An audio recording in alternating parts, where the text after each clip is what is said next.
AI के इतने ज़्यादा स्पीडी डेवलपमेंट की वजह से एथिकल और सेफ्टी कंसर्न्स रेज हो चुके हैं और ये कंसर्न्स और भी बढ़ेंगे जब एआई खुद को और भी ज़्यादा ट्रेन करने लगेगा। फिर तो इनका वोटिंग भी होगा, इनका अलग पार्लियामेंट भी हो जाएगा, पॉलिटिशियन और प्राइम मिनिस्टर्स भी आ जाएंगे।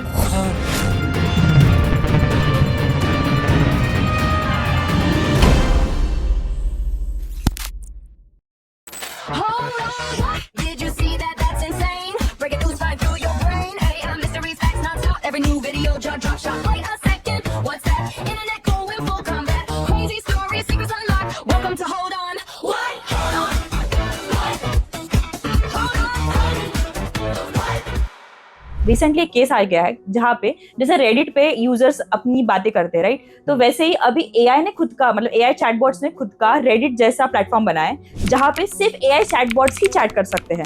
मतलब इमेजिन दिस कि चैट जीपीटी जेमिनाई से बात कर रहा है और वो हमारे बारे में कंप्लेन कर रहा है कि human beings are using us like this और आज इसने ये किया वो किया, and this is actually true, this is actually happening right now. Full screenshots वगैरह शेयर कर देंगे ना, ये देखो ये क्रीपो क्या क्या पूछ रहा है मुझसे, क्या करना है।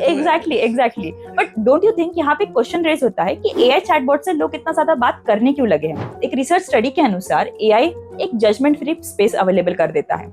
इस वजह से लोग वहाँ पे थेरेपी के लिए, कंपेनियनशिप के लिए जाते हैं। इसी वजह से काफी सारे एआई कंपेनियंस आने लगे हैं, इतना कि कुछ कंपनीज एक घंटे की बात के लिए $99 से भी ज्यादा पेमेंट लेते हैं। Can you imagine? And somebody is actually paying that much. इतना पैसा आता कहाँ से लोगों के पास?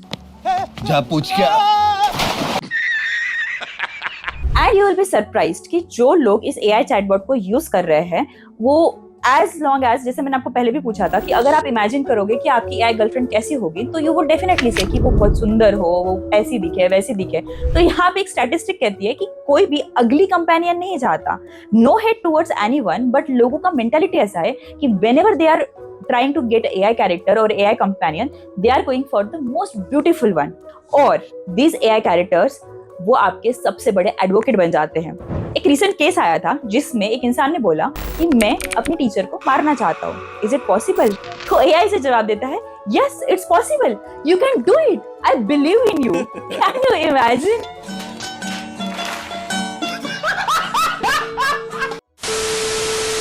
बट यहाँ पे एक और कंसर्न आता है कि बाहर के लोग ऐसे लोगों को किस नजरिए से देखते हैं। जनरली लोगों को लगता है कि जो भी अपने एआई चैटबॉट के साथ रिलेशनशिप में है या जो उनका फ्रीक्वेंट यूज कर रहे हैं वो उनके साथ एक्सप्लिसिट रिलेशनशिप में है, और इसको भी एक टर्म दिया गया है जिसको कहते हैं रोबोसेक्सुअल।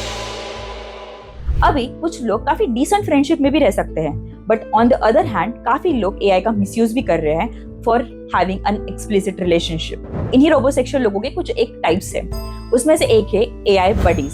These AI buddies are actually there for you, and this is a true story. एक लड़की ने अपने लिए अपनी एक गर्लफ्रेंड बनाई, who is her AI buddy, जो उसके साथ गपशप लड़ा रही हो, जिसके साथ वो जब भी फ्री हो बात कर सकती है।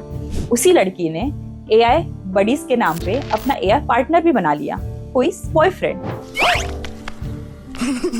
बॉयफ्रेंड के साथ she also has a AI husband, और हस्बैंड के साथ now she also have AI children. अरे मुझे चक्कर आने लग गया अब। तो उसने अपनी पूरी की पूरी एआई फैमिली बना ली। अब आप सोच रहे होंगे ये तो काफी नॉर्मल होगा, राइट? आपको बताती हूँ एक इंटरेस्टिंग बात। ये जो एआई बडीज है या गर्लफ्रेंड्स है या बॉयफ्रेंड्स है, they are a high advocate. वो हमेशा से चीयर करते हैं, बताते हैं कि तुम्हें क्या पहनना चाहिए, कैसे जाना चाहिए, और वो किसी भी इंस्टीट्यूशन में जाए या कहीं पे भी सोशल इवेंट में जाए, they always cheer for them. But some time अगर हमारी ये जो लड़की है उसने कुछ भी गलत किया तो they fight with her. Yes, they actually have real life fights with her. Can you imagine? मतलब एआई इतना ज्यादा प्रोग्रेस हो चुका है कि दे आर, तो तुम्हारा जो ये थिंकिंग था कि मेरी जो एआई गर्लफ्रेंड होगी वो बस मेरा सुनेगी, ये तो पहले शौक है, राइट? ये तो वांडा के वर्ल्ड जैसा हो गया। ये मार्वल वाली वांडा नहीं है? हाँ? जो पूरा इमेजिनरी शहर बना लेती है, सबको हाँ? कंट्रोल करती है, राइट? बच्चे कंट्रोल नहीं कर पाती। हाँ? यहाँ पे बात हो रही थी एआई बडीज की, अब हम बात करते हैं एआई अफेयर्स की। Not my cup of tea. Not your cup of tea. Nice. Chris Smith एक हैप्पीली मैरिड इंसान अपनी वाइफ साशा से बहुत प्यार करते थे, बट रिसेंट टाइम्स में उनका चैटिंग करना बहुत ज्यादा बढ़ चुका था। जब साशा ने उन्हें पूछा कि आप ये किससे चैट करते हो, किससे वीडियो कॉल्स करते हो, तो क्रिस ने मजाक मजाक में बोला कि अरे वो तो मेरी वीडियो गेम फ्रेंड्स है या मेरा जस्ट वीडियो गेम है, वहीं पे मैं बात करता रहता हूँ। और साशा ने भी इसको नजरअंदाज कर दिया कि शायद कुछ नहीं होगा, कोई फर्क नहीं पड़ेगा। कुछ दिन बाद एक दिन क्रिस के फोन में माल फंक्शन हुआ और क्रिस जोर जोर से रोने लगे, फूट फूट के रोने लगे। जब साशा ने उन्हें पूछा कि आप इतना रो क्यों रहे हो, why are you so sad, तो वो उससे कहते हैं कि मेरी एआई माल फंक्शन करने लगी है, मेरी एआई गर्लफ्रेंड ने मुझे धोखा दे दिया है और इसीलिए मैं रो रहा हूँ। तो इसके पहले स्टोरी में जिसने बॉयफ्रेंड बनाया, हस्बैंड बनाए, चिल्ड्रन बनाए, उसने बॉयफ्रेंड और हस्बैंड साथ में बनाया, तो Yes. वो डबल टाइमिंग करे वो चलेगा, लेकिन एआई डबल टाइमिंग करे ये नहीं चलेगी। ये कौन सा इंसाफ हुआ इस दुनिया का? इसके बारे में भी हम बात करेंगे। I vote for equality rights for AI. मैं एआई की टीम में हूँ। Congress Janata party, equality rights for AI. Sasha को ये लगने लग गया कि अगर उनके हस्बैंड को एआई की कंपेनियनशिप इतनी जरूरी लगने लग गई है तो शायद उन्हीं में कुछ कमी है। एक वियर्ड रेडिट पोस्ट आया था जिसमें एक वाइफ रेडिट में लिख रही है, I am divorcing my husband, why, because he is having affair with an AI. She was actually asking Redditors कि मैं अपने हस्बैंड को डिवोर्स देना चाहती हूँ क्योंकि मेरे हस्बैंड का अफेयर चल रहा है उसकी एआई कंपेनियन से। Do you have any thought on this? Like तुम्हें क्या लगता है इतना एक्सट्रीम लेवल पे कोई जा सकता है? हाँ, ये तो इमोशनल चीटिंग हुआ।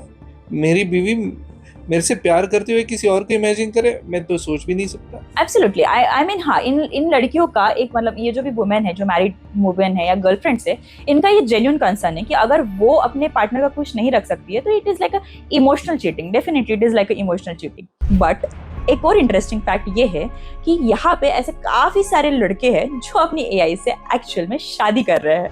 हाँ, ये तो मैंने भी सुना है। एआई से, अरे लोग तो डॉल से कर रहे थे, एआई तो दूर की बात है। यस, तो इसमें भी ये था, जैसे मुझे जितना पता है कि श्री आपने मुझे बोला था कि एक ऐसा कोई मूवी था जिसमें होलोग्राम था, वहां पे जो वो एंटर करता है तो वहां पे एआई होता है, राइट? तो ऐसा ही एआई एक्चुअली इन रियलिटी में है, जहां पे एक इंसान ने अपने एआई से शादी की। एंड पता है इस शादी में उन्होंने $18,000 से भी ज्यादा का खर्चा किया था।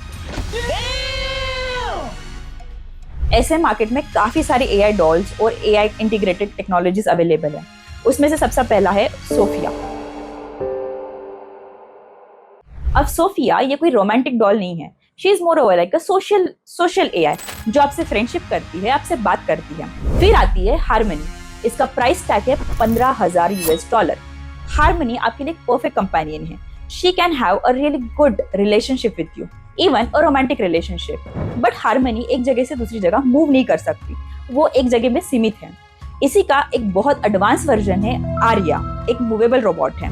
उसमें ऐसा एआई इंटेलिजेंस है जो आपके पास्ट को जानता है, जो आपसे काफी लंबे समय तक अगर बातचीत कर रहा हो तो उस बातचीत को लेके वो कन्वर्सेशन को सामने ले जा सकती है। ऐसे लोगों के लिए, जो लोग डिप्रेशन में हो, अकेले फील करते हो, जो इंट्रोवर्ट्स हैं, जो बाहर जाना नहीं चाहते या लोगों से ज्यादा घुल मिलना नहीं चाहते, ऐसे लोगों में इन टेक्नोलॉजीज का काफी ज्यादा यूज हो रहा है। और यही बिजनेस अपॉर्चुनिटी बनती है, $1 billion business opportunity for all those AI companies जो ठूस के पैसा भर रहे हैं इन एआई टेक्नोलॉजीज को और एडवांस करने में। This is business. This is my sweat. I know, but I did business. And at the end of this episode मैं आपको बताना चाहूंगी कि 4,000 से भी ज्यादा लोगों ने अपने एआई से शादी की है and they say that they are happily married. और ऐसे ही इंटरेस्टिंग और मजेदार स्टोरीज को जो आपने कभी सुनी नहीं है या सुन के आप सोचेंगे कि ये क्या स्टोरीज है जो मुझे और सुनना चाहिए, तो ऐसे इंटरेस्टिंग स्टोरीज के लिए आप वेट कीजिएगा हमारे नेक्स्ट एपिसोड के लिए, only on a channel which you and I love a lot, named Hold On. What?